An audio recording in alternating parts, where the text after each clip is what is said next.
Hey Tankers, and welcome back to World of Tanks with PR154, and today we are following the Doctor of the Loadout clan in the Tier 9 Soviet Assault Tank Destroyer Object-263. Now have a look at this loadout guy. It's like, he's just really loaded for bear here.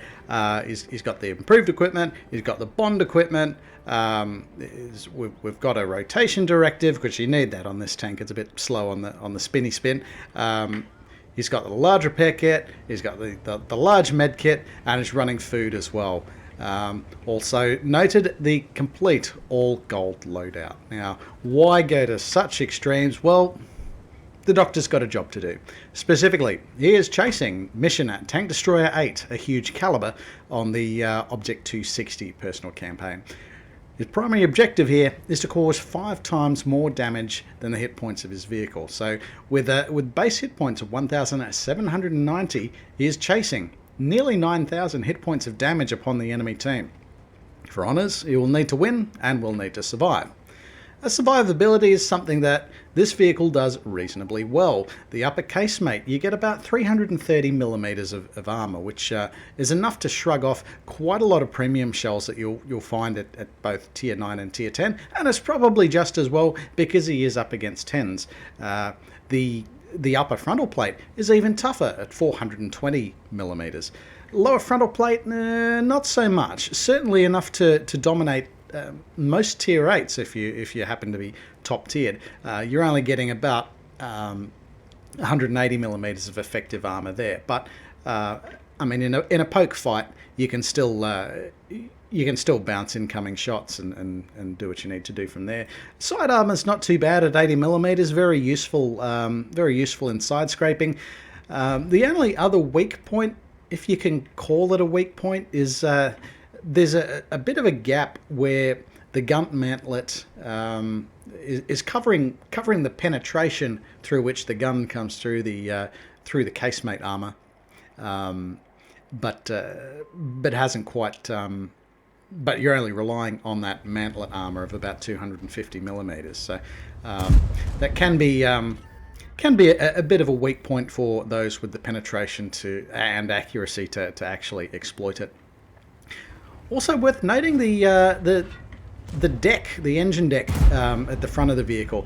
It's very commonplace to overmatch. Actually, it's only got 30mm of armor protecting that. So if you do have opportunity to shoot down on this tank at all, then you should probably take it. Doesn't look like that opportunity is going to arrive here. He's the king of the hill at the moment.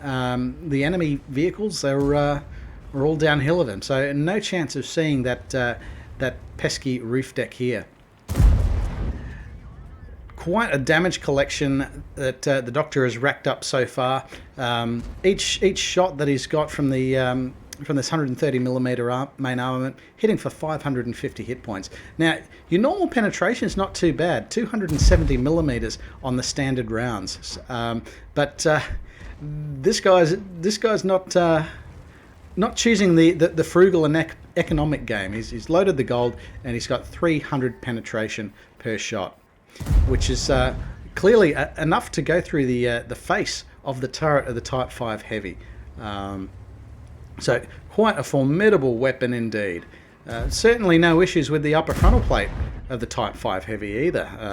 We saw a few bits of green on the penetration indicator, but your base bloom on this vehicle is 0.41 meters per 100. So yeah, there's still a bit of scope for RNG to sort of send your shell wherever it damn well pleases. Nominal damage per minute is reasonably high, about 2,250 hit points per minute. Obviously, you're going to boost that along the way with appropriate equipment selection. Type 5 Heavy is knocked out of the game as the Doctor starts to zero in on the Concept 1B. That hull down monster also knocked out as well. They're starting to really assert the control over the hill at this point in time. The enemy team thinking, oh, we might have a better chance if we go low, and they certainly seem to have a numerical advantage. Now have a look at this sneaky position here, just shooting between the track form of the knocked out Concept 1B, just phenomenally enhancing its armor profile. The Object 430 raising its gun in sweet surrender, but RNG allows them to live to fight another day. Incoming heat shells from the enemy Object.260, failing to penetrate. Object 430U still with that old gun up in surrender, but the Doctor here is chasing the damage, and he puts another one, the finishing kill, into the Object 430U. Significant numerical advantage by the Doctor's team at the moment. They are 4 guns up, doing quite well indeed. Now this map, Malinovka, it's a map that really bugs me a bit, in that taking the hill is really only half the fight. You kind of get up there, and you're kind of hoping that you've killed enough of the enemy team to make a broader difference on the battle. But then you can get absolutely horrendously punished when you come off the hill, thanks to the forest on the far side. Of course, that's also, for reasons of balance, of course, that's the case on the other side. If you try to push up the other side, there's also a forest full of angry tanks waiting for you.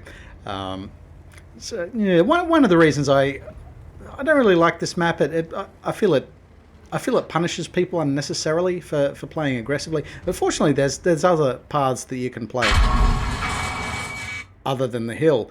The T-30 managing to find its mark on the Doctor, landing for a nice 750 hit points. The Doctor lining up the Shah Future 4 that's now exposed. So the enemy team's managed to level the scores somewhat. There's only 3 guns the difference now. But still, so long as these enemy vehicles are spotted, and the Doctor is still able to land these penetrating hits and see less than 300 millimeters of armor, they will still keep accruing the damage. How are they going so far? They've got over 6,300, so they're 2/3 of the way there to their goal. They're just looking for the weak spots on this Object 277, but waiting for better opportunities, and that appears in the form of the T-30. We're now at nearly 7,000 hit points of damage, getting ever closer to our goal. Is this going to be the kill shot on the T-30? No, they are blessed by RNGesus on that particular shot.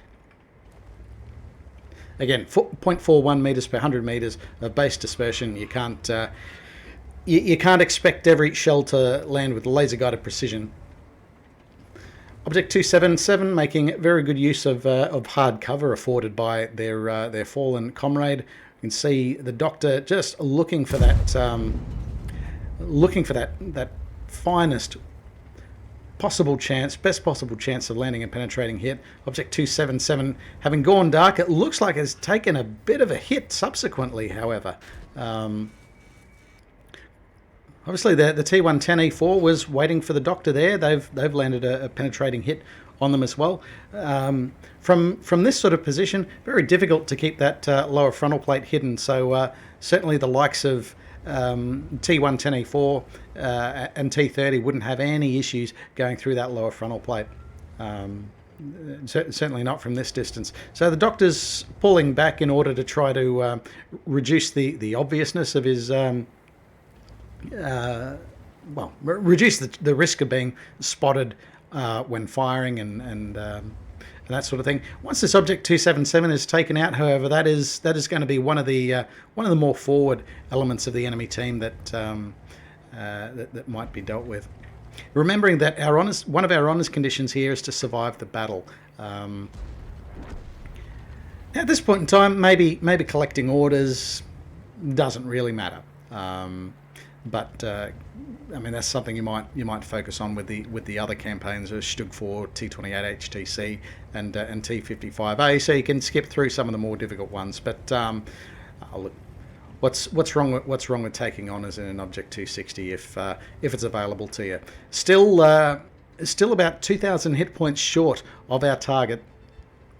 And there are 4 enemy vehicles left in the game. Fortunately, so fortunately, some of these tanks have quite meaty hit point pools. Look at what we've got. T110E4, we've got a Jagdtiger, we've got Obj.260. The T30, last time we saw it, was a bit of damaged goods, however, so maybe that's not going to be the most reliable hit point pool for the Doctor to start surgically removing.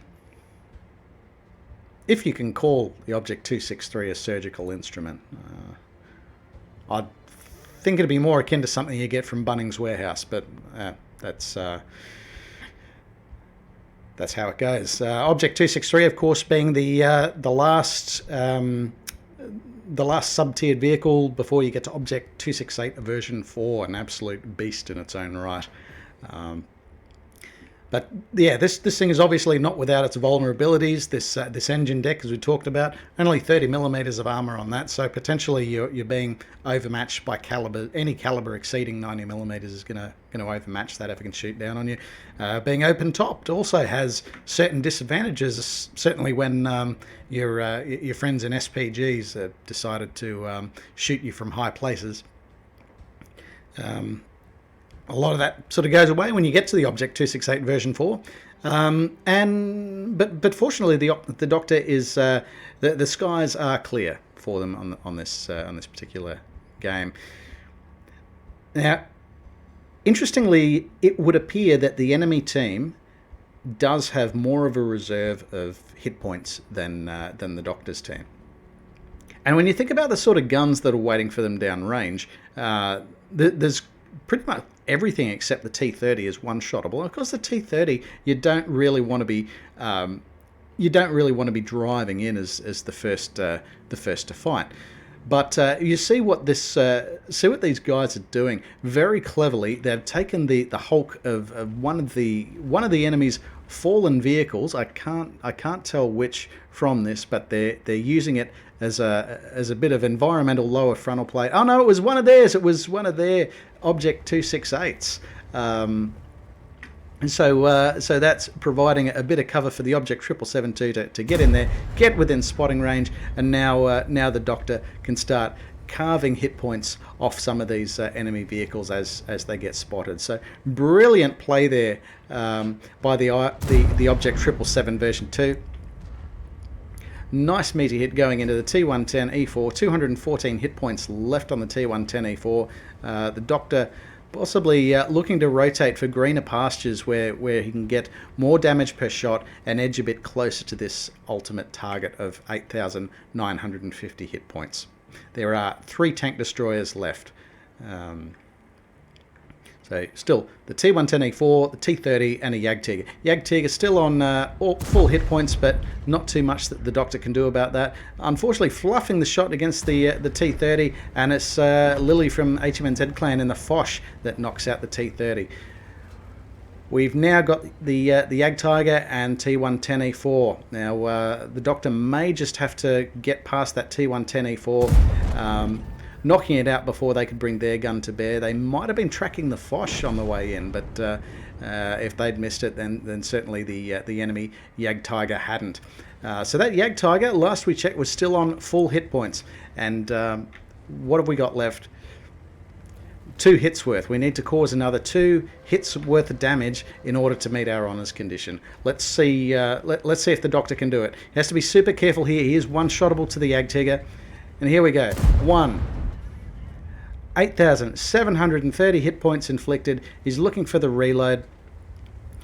If he can make this hit land, he's got the mission, and that's it. Primary mission completed. Now he just needs to survive, and with the last enemy gun eliminated, he is assured of doing that. So that is victory and a primary and honours completion of Tank Destroyer 8, a huge calibre for the Obj.260 Personal Campaign. Now, let's take a look at the Doctor's results. So not only have we completed the mission, we've also picked up Ace Mastery Badge for our efforts there. So very well done there by the Doctor of the LeBeau clan in the Tier 9 Soviet Assault Tank Destroyer Obj.263. We have an absolute fistful of Battle Heroes medals here. We've got Cool Headed for surviving at least 10 ricochets and non-penetrations in a row. And have a look at this blockage total. Nearly 6,300 hit points blocked. Of course, that gives them the Steel Wall medal. as well for receiving the most hits from any other player on their team, and that also counts the non-penetrate the actual penetrations as well. Interestingly enough, he's got the Confederate medal for hitting more enemy vehicles than any other player on the team, which just by sort of maintaining control of that hill and shooting down range accurately at whatever target presented itself was certainly key to picking that mission up. Didn't necessarily need it to land the kills, and if anything, this time around he was chasing the damage rather than the kills in order to reach that total. So I guess if you're doing that mission yourself, perhaps you need to be a little bit selfish about that. It's not something I'd ordinarily encourage in your day-to-day play, but look, these missions aren't going to do themselves, so I guess that's up to you to do what you need to do. Also, I suppose this almost goes without saying, he has picked up the high caliber medal for accounting for at least 20% of the total hit point pool of enemy vehicles. And have a look at this. Nearly cracked the 10,000 mark here with 9,873 hit points of damage inflicted. He's also picked up a couple of badges of merit here, but they kind of sit in the great shadow of these four battle heroes medals here. But Bruiser for causing damage to enemy vehicle modules or injuring crew members at least 5 times in the course of the battle, and of course Fire for Effect medal, which goes hand in hand with High Caliber, and Shell Proof, which goes hand in hand with Steel Wall. Having a look at the team scores, this was quite a significantly higher placement than his teammates. Massively outstripping the IS-7 and the Obj.260 version 2, but of course their contribution to the game cannot be understated, particularly with that very classy move of pushing the destroyed Obj.260 along. And unfortunately, while the Obj.260 didn't have the best game, their contribution of their wrecked Hulk does not go unnoticed. Special mention on the enemy team to Scryex of the Spider Clan in the Jagdtiger and Swift Strike in the Obj.277, really holding out there. T110E4 also racking up quite a considerable damage count before being knocked out by the Doctor. Having a look at the detailed report, obviously the Doctor was playing to win right from the start. We saw that in the all-gold loadout. We saw that in running the directives. We saw that in these equipment slots that were either sort of bond or improved equipment or food consumables. Like they were absolutely set on getting the absolute most out of this vehicle, which is probably something you need to take into account when you're attempting missions for Obj.260 or Obj.279E. But that's where we've landed. We have had a credit deficit overall of 65,000 credits, but not mitigated in any way by boosters or other mission completions. But I guess at the end of the day, that is the price of achievement, and achievement the Doctor has certainly achieved. So well done. And if you've got a replay that you'd like to see featured on World of Tanks with PR154, please reach out over Discord or any of the links below. We'll do our best to sort you out there. Fair warning, we are actually backed up with replays until like second week of May at the moment. There's just been so much good content that's come out of our regular viewers and subscribers. So I thank you very much for supplying, and thank you very much for paying attention to World of Tanks with PR154. In the meantime, take care out there.